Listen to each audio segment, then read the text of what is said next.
miaritra ny faorinisika dia tsy hiditra ny fanjakan'Andriamanitra. Raha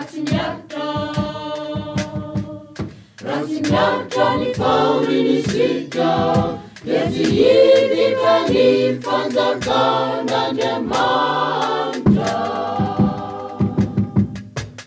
Tiako ny Tompo satria tokony atatahiako ny Tompo satria timbagane fitanginy tamin'ny andro rehetra ny tokony vonjiko ny Tompo. Sarony aisinany ajo nanjaka mokony fahafatesana ty faoriana ny tebiteby indra ny tady ny tompony antsony anara niketikwe ny Tompo. Raha tsy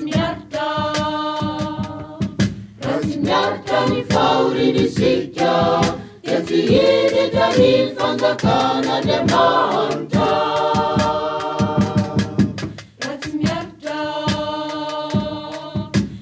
Miaritra ny faorinisika dia tsy hiditra ny fanjakan'Andriamanitra.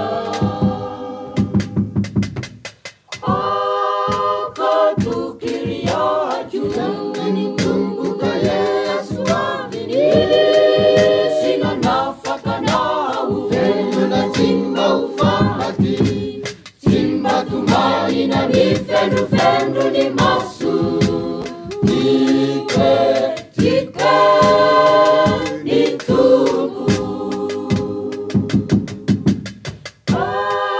Atiny ambamina kapitolina eo anaterany sofa velony ndahy Andriamanitra radio sanany namonjy ananomeny fanahy tikwe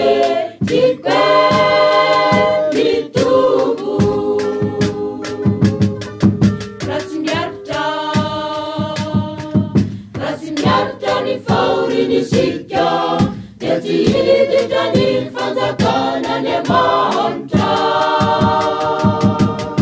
Raha tsy